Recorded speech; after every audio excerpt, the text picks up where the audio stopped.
这节课我们来聊一下打磨头的形状和功能。按照打磨头的工艺去区分的话，打磨头分为金刚砂类的打磨头和钨钢类的打磨头，这些呢就属于钨钢类的打磨头。金刚砂呢，指的是这种表面上带有喷砂的打磨头，它的杆子上呢又有色环啊，像这个杆子上面我们可以看到有黄标、红标这些，对不对？代表了它喷砂的粗细度。那这些粗细度呢，又与皮肤的粗细度做匹配，以便于我们面对不同的皮肤顾客时选择不同粗细的打磨头操作。喷砂的粗细代表了它们的排血力是有不同的。那么色标呢，按照粗细度从细到粗依次排列的顺序为黄、红、蓝、绿、黑。前置处理运用当中，我们用到最多的就是黄标、红标和蓝标。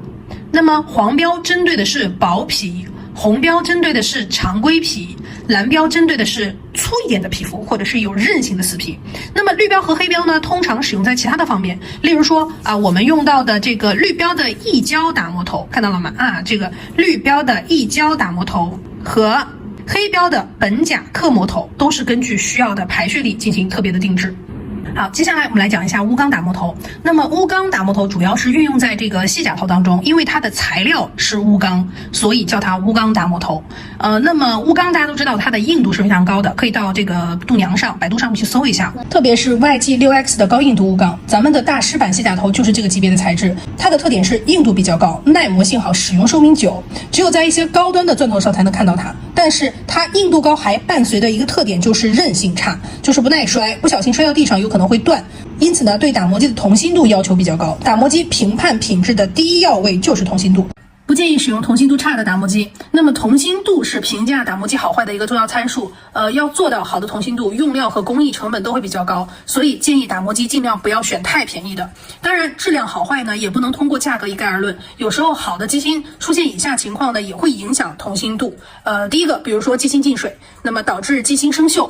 所以我们不建议大家做前置处理的时候是开机蘸水操作前处理啊。第二个，手柄高处坠落，然后轴承受伤，可能内部变形不明显，但是有可能会留有暗伤，造成同心度的偏差，导致机芯损坏。第三个，产品本身使用时间较久，它的自然损耗，轴承的使用寿命到了，它也会导致声音变大，同心度偏差变得严重。另外，打磨机是比较精密的仪器，那么长期使用同心度不好的打磨头，也会反过来使打磨机的同心度变差。打磨机和打磨头的同心度是相互影响的，因为它们是共同工作的，其中一个不好就会影响另外一个的使用寿命。那么如何简单的判断同心度低呢？例如说我们经常用的前置处理转速大概是2万到2万5千转，你开到2万5千转，第一个是听声音，噪音越大说明同心度越差。第二个就是测手感，震感越强，那说明同心度偏差也是越大的。那么如何判断打磨头的同心度呢？在下一节网课里面有详细的讲解案例。因为细甲头它的头部比较大，那么细甲头在安装的时候杆子不能拉出来太长，如左边这个图所示，这个安装长度是客人舒适感最高的长度。那么安装太长，头比较大，它的重力就比较强，所以就会容易产生偏心力。安装短一些，客人的舒适感好，也不容易产生偏心力。大师版的也同样的，如果偏心力过大，也会容易产生这个杆子的拉扯。所以这点是我们作为细甲头的专业知识需要去掌握的。我们需要理解的一个概念是，越硬的材料它越耐用、越耐磨，使用寿命就越长久，这个大家可以理解了吧？所以说硬度高的卸甲头，我们轻轻蹭就可以快速卸甲，还不容易发烫。但是如果硬度低，过2个月它就会钝了就磨不动了，磨不动往下压着打磨，那么就很容易发烫，而且还浪费时间。如果是合金的钨钢，就是它里面又有钨钢又有其他的合金成分放进去了之后，它就不是纯的钨钢了，那它的硬度是不是就降低了？硬度降低了之后，是不是韧性就加强了？韧性加强了，所以它掉在地上它不会断。好，那么对于钨钢的材质，我们了解到了，看到合金的是怎么样子？合金还有个特性，合金的材料它容易生锈，会出现这种锈迹斑斑的这种情况，是清理不掉的好不好？这个也是可以评判它是不是钨钢材质的一个标准。好的，以上呢是按照打磨头的制造工艺进行的打磨头区分。那么接下来给大家按照打磨头的形状进行功能型的区分。首先第一个功能是什么功能？我们按照前置处理的顺序来讲，好不好？就是第一个是开边功能。开边我们最常用到的是什么？钢推，对不对？那么钢推是将我们的甲上皮推松于我们的甲面，这个功能就达到了。所以我们来看一下，如果是用打磨头来代替钢推，我们所使用的打磨头应该是什么样的打磨头？我们来看一下，这几个打磨头都是属于开边型的打磨头。首先第一个，这个它叫做长缩头它的长相像个什么梭子，是不是？跟它相对应的还有一个打磨头呢，叫胖缩头。我们来看一下，你看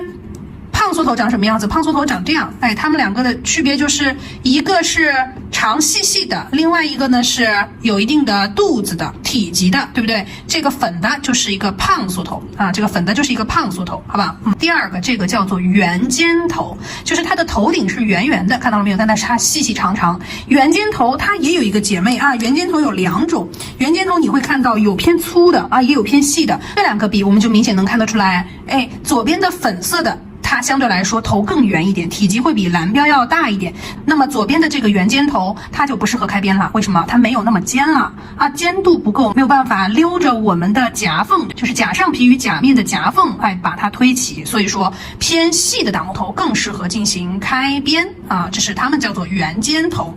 啊，好，第三个我们来看一下这个打磨头，哎，尖锥型的打磨头平时不太常见，它主要运用在足部的开边。为什么是足部的开边？因为足部我们知道甲面是偏扁平的，我们的开边需要一个比较长的什么面去服贴在甲面上来进行开边的动作，所以它比较适合足部去开边操作啊。来，接下来看这个打磨头，它叫做金刚刺头。那么金刚刺头由于它带齿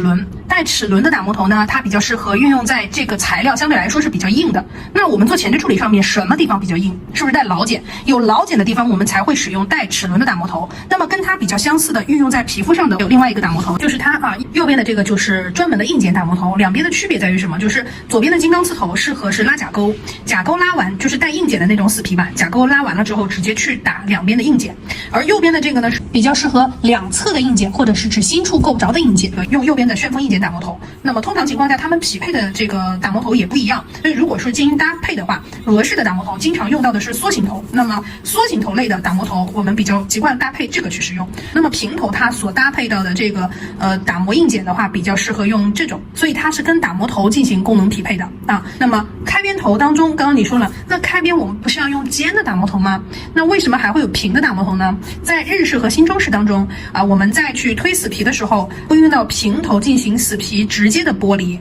日式当中平头怎么来的？在最早期的时候用到的小绿头，它呢就是由小绿头转化过来的。慢慢大家对这个打磨头的功能又有了多功能的这个需求啊，所以说就是又出现了一些梯形头。那么平头的这两个选择呢，也是因为使用习惯不同。日式更偏向于喜欢这种偏小的这种平头，而新中式呢比较偏向于这种大的锥形平头，所以它的使用只关于自己啊顺不顺手就可以了啊。所以至于你想要用什么样的打磨头去操作啊，你去叫它日式还是新中式都没所谓，只要你做的干净和顺手就可以了，好不好？开边头除了我们刚刚所说的形状以外，跟色标也有关系。一般我们用到开边的打磨头，希望它排血力更强，所以我们推荐开边是用蓝标去开，但是不排除一些常规的皮肤啊，我们也可能会去用红标去开。那么这个人他皮肤粘得特别紧，排血力我们是不是要求要明显一些？那是不是用蓝标去开会更明显？所以形状只代表了我们当下功能的需求，色标呢它是代表了当下排血力的需求。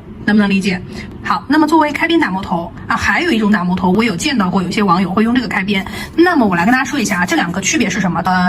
左边的这个市场上叫它叫做刻磨头，对吧？但是我之前有科普过一个视频，就是告诉大家它不可以去刻磨本甲，因为它上面是带齿轮的，带齿轮去刻磨本甲就把甲背整个一层给削掉了，能理解吗？就是它所有带齿轮的都不可以进行甲面的打磨，能理解吗？啊，那么你用它去推死皮倒不是不可以啊，但是我没有习惯去用它，这是跟个人习惯有关系的。如果你觉得它推死皮不错，那你就用它去推死皮也是没有问题的，好不好？那么这个就是我们卖出的这个叫做金刚棒头，市场上有很多跟它很像的，也是按照我们这个来定制的，但是各位同学要知道，只能样子可能像，但是有一点就是，如果价格差太多，就是我们刚刚所说的钨钢材质的区别，能理解吗？材质直接决定了使用寿命，就这一点你就知道它们的区别了。所以你这个使用下来对比，你就能感受到区别，好不好？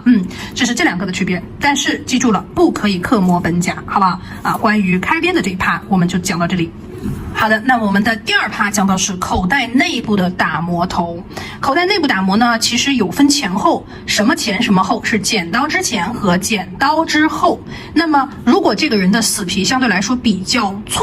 比较长，我们就需要进行剪刀剪死皮的这个动作。那在剪刀剪之前呢，我们是需要进行口袋内部的打磨的。那么这一步我们需要用什么的打磨头呢？我们来看一下。来，俄式呢比较习惯用缩形头，这边我给大家看到的色标会有不一样的色标，对不对？你看这两个缩形头啊，一个是长缩，一个是小短缩，两个的区别应用在于，如果这个人的口袋比较大，我们常规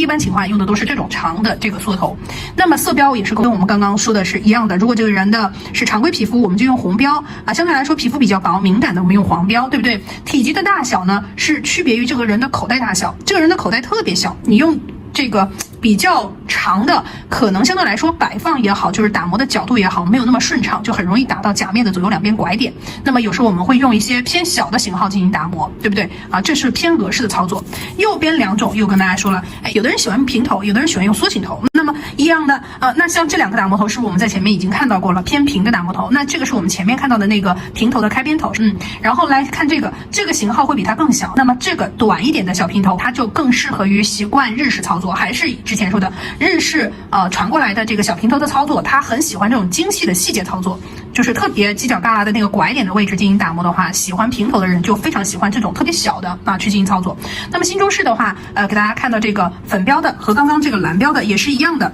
他们在进行操作的过程中。那么当然了，现在也不分什么新中式和日式，它有的都会用啊，包括有些习惯俄式操作的同学也会习惯用这个，大家就不要去介意我去说这些名词啊，因为我只是代表一下以它为代表和特征的一些人群，没有任何的做对比或者较劲的这个区别啊。有些人也习惯用这种大一点的头，对不对？那它俩的色标的区别就在于，这个人的皮肤偏厚啊，我们进行开边的打磨，然后到口袋内部里面的时候，你怕它可能会出现这个皮肤内部的破损，这个太锋利了，那你用粉标的进行打磨也不是不可以啊。有些人他皮肤口袋它粘的不是很紧，你用这个粉标也是一样可以打磨下来的。那么直接用它去打口袋里面也是可以的。目的就是在我们刚刚开完边之后，进一步的将我们的口袋再打起来一部分啊，这个也是的啊。目的就是我们开完边之后，进行口袋内部的粘连打起，粘连打完了之后，我们就用剪刀去剪死皮。这里需要留意一个关键的知识点，就是剪刀的搭配使用。如果说我们用的是缩形头，缩形头在口袋内部粘连打磨完了之后，我们用的剪刀是俄式弯剪。为什么？因为缩形头它的体积偏小，打磨完之后，我们的死皮是往前面伸展过来的啊，你可以理解为像小僵尸一样，他的手是往前撑着的，对不对？那我剪死皮的时候，在它这个死皮是往前撑着的情况下拿下来啊，死皮是这样子往前面撑着的，这是口袋。好，那个打磨头在里面打磨完了之后，它的死皮是这样撑着的，对不对？那我剪刀剪死皮的是这样子贴着立面这样子一剪，它是不是方便剪？所以说缩形头打磨完口袋里面适合用弯剪进行剪死皮。但是如果你用的是平头推起死皮之后打磨口袋里面的粘连，打完了之后，这步平头在推起死皮之后，死皮的状态是立起来的，就是你们所谓的推立面。但是这个立面跟莉莉亚老师的立面是不是一个概念？在我们第一节当中的前置处理新概念当中给大家去讲到了，你们说的立面就是在这一步打磨起来，它的死皮是立起来的，但并不是，这不叫立面，在我的概念里，这个叫做推死皮，好不好？当它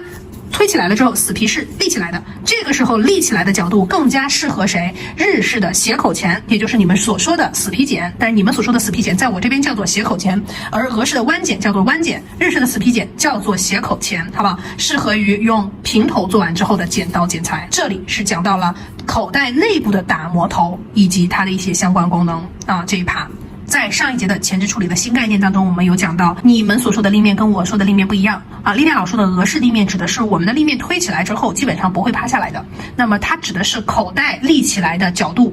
首先我们来看前面两个，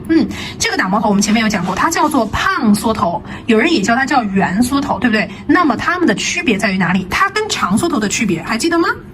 长缩头长得是这个样子的，细细长长的，胖缩头肚子大一些，所以它的体积更大。那么我们得到了一个结论，就是立面它适合于体积偏大的打磨头，对不对？好，左边的这两个胖缩头，我们来看一下它的区别。如果你是零基础，你就选择这个头上面的头是圆圆的，不要选择这个尖的。零基础和初学者，我们用到的是这种圆的胖缩头，用它的侧面弧腹部，这是弧腹部，这是最大肚子最大的地方叫弧腹部，弧腹部的前1/2的这个区间去进行侧面服贴整个立式空间线，从甲沟到整个拐点到后缘甲廓，整个全部串联的打下来。这样你就可以得到一个串联的空间线，使我们的立面立起来啊。尖尖的这个胖酥头，它适合于老司机，比方说我，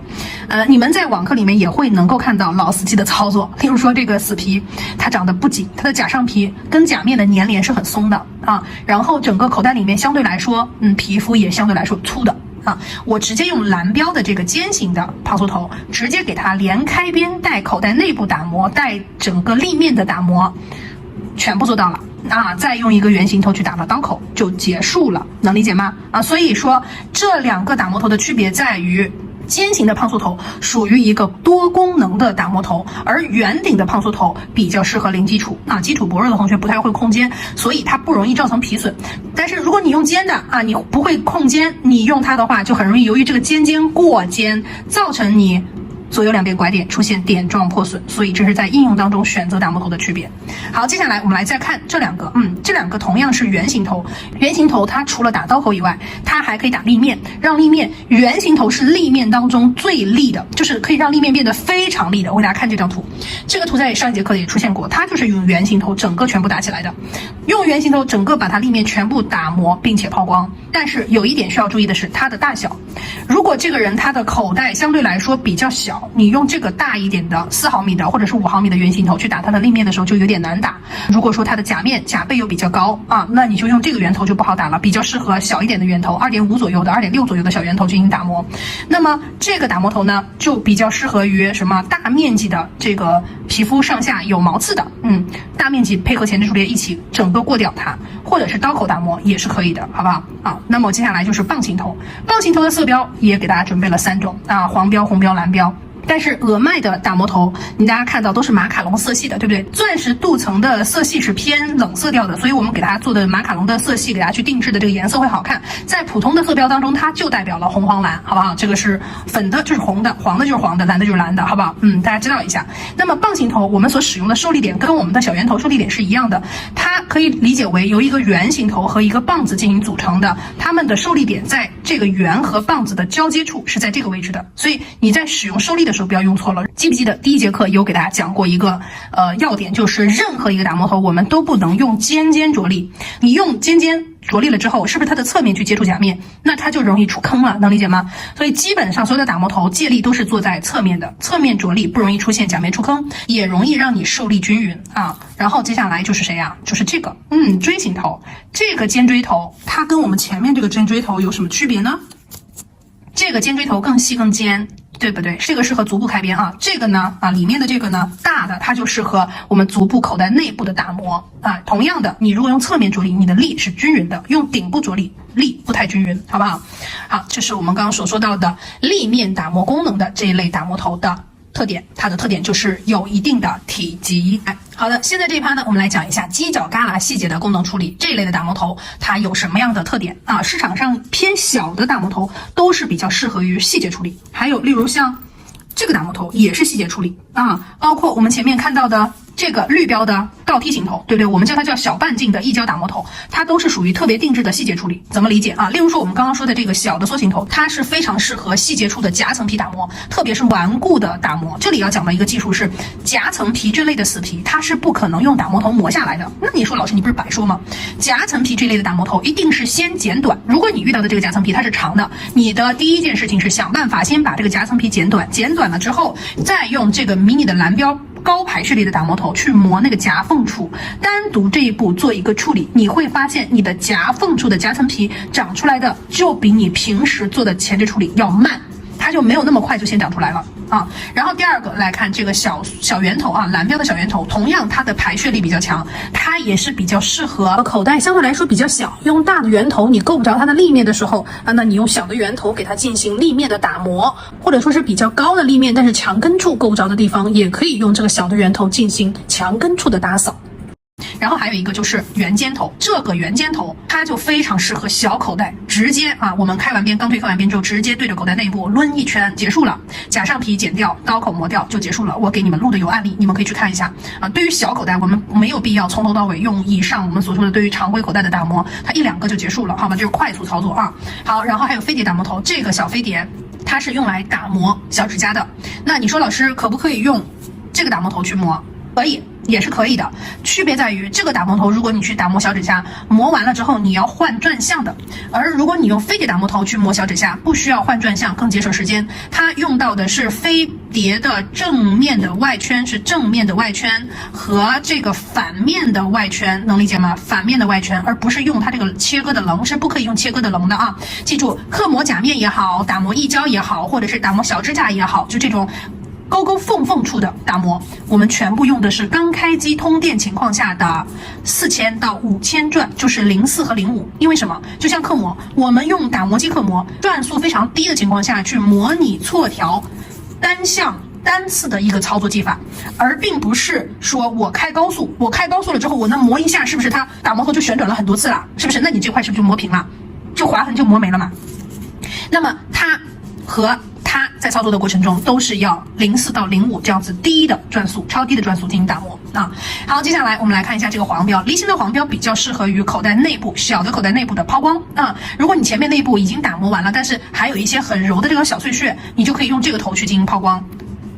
为什么？你说其他的可不可以？蓝标不行，它越打越毛，它只适合对粗皮进行打磨。那这个粉标的打磨头 OK 可以的啊，但是你再磨下去，你会觉得它会皮损了，可不可以换黄标？可以的，换黄标的梨形头进行打磨和抛光都是可以的。所以说他们是作为替补型的打磨头，要不要有区别于可能说你现在这个客户用不到可能做了10个客户里面有5、6个没用到，那剩下的3、4个你不用就做不精致啊，你就可以用它们来替代，它是属于替补型打磨头啊。这2个打磨头它都是可以打一胶的，这个叫做迷你金刚刺。迷你金刚刺它更适合去打磨那种比方说你指心处的一胶，或者是延长直接塞到口袋里了啊，口袋里面就有塞胶，你用的是这个打磨。同样的，我跟大家说了，是打磨头只用侧面不用正面，那么它同样也是钨钢的打磨头，你不要看它小，它比市场上的打磨头都贵啊。这个刚刚我们说过了，是适合建构时候一胶出来了，我们用它去打，对不对啊？那这是关于市场上我们看到的一些犄角旮旯细致处理的一些打磨头的操作所运用到的一些功能性的打磨头。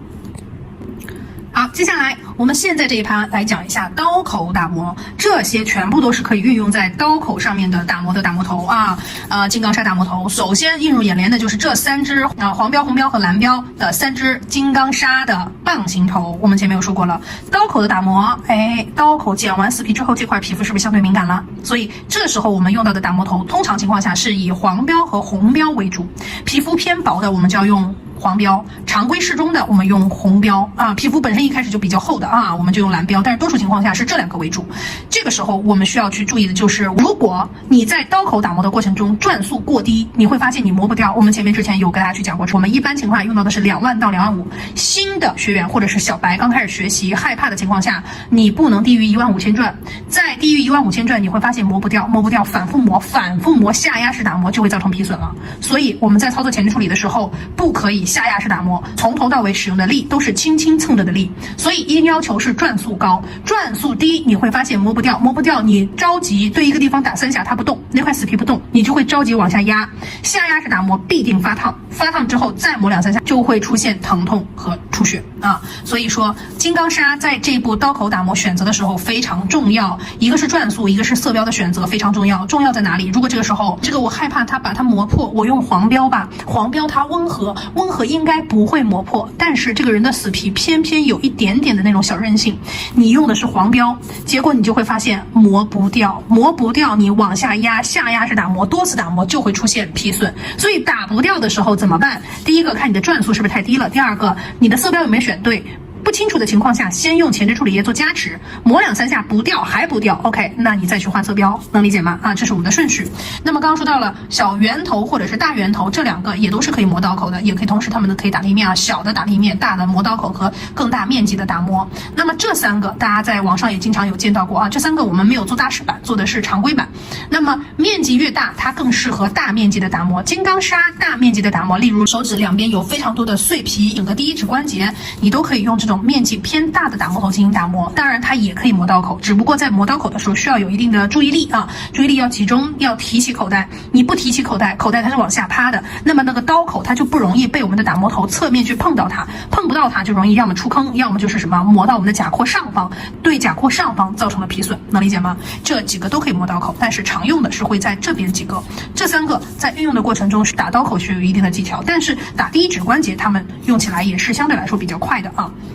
好，接下来我们来讲一下关于抛光类的打磨头。那么这3个都属于硅胶类的，硅胶类的打磨头，它会比金刚砂整个系列都要细一个级别。那么它当中也会分色标，左边的这2个是黄标，右边的它是一个黑标，它是归类于损耗型的打磨头。什么是损耗型的？例如说像这个打磨头，它叫做金刚丝的清洁头，它比较适合清洁于我们的这种卸甲头啊，不适合清洁金刚砂。清洁金刚砂，你会发现会把这个上面的金属粉蹭到这个金刚砂上，会把这个金属粉蹭到金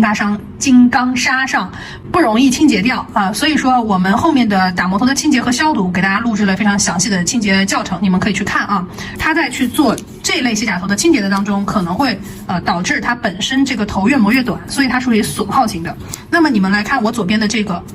打磨头硅胶头，你看它跟新的打磨头就不一样了，已经被我排血磨掉了一部分了，能理解吗？那么区别在于带尖的这个打磨头适合于大口袋内壁的抛光完之后再给它整个第一指关节做打磨。那么圆形的这个黄标的圆头呢，比较适合于我们进行无口袋，就口袋偏小，没有必要去口袋内部进行抛光了，只抛光第一指关节的情况下用它。那么对于第一指关节的抛光来讲，圆的会比尖的快啊，所以说你如果不进行口袋抛光，你选它就可以了。这个呢通常运用在足部，需要注意的是它的转速是高动力打磨机的情况下是12000到15000，不能用2万了，用2万的话就会太高了，转速太高会发烫的，所以它用到1万左右，然后前置处理液在微潮的状态下，能不能用水啊？我各位同学不建议用水，你所有的金刚砂的打磨头用水的话，你机器开机蘸水就会容易这个旋吸到机芯里面，造成你的机器报废啊，机芯生锈，机器就报废了。你去维修，即便去维修了之后，也没有办法达到它正常的一个使用损耗啊。所以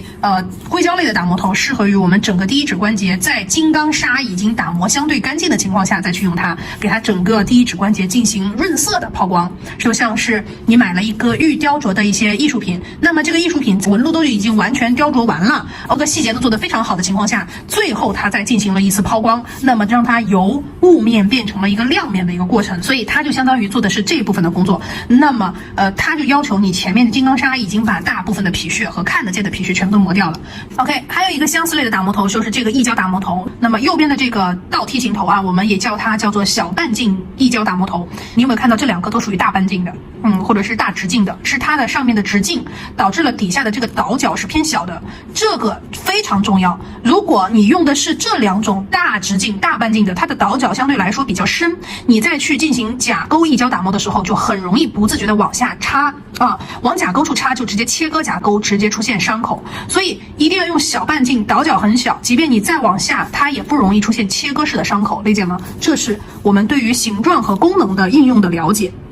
后面的前置处理网课中，给大家展现不同功能的打磨头应用技法和注意事项，同学们可以根据自己的使用习惯针对性学习。课程技术部分由俄式专业的莉迪亚老师和日式专业的默默老师为大家呈现。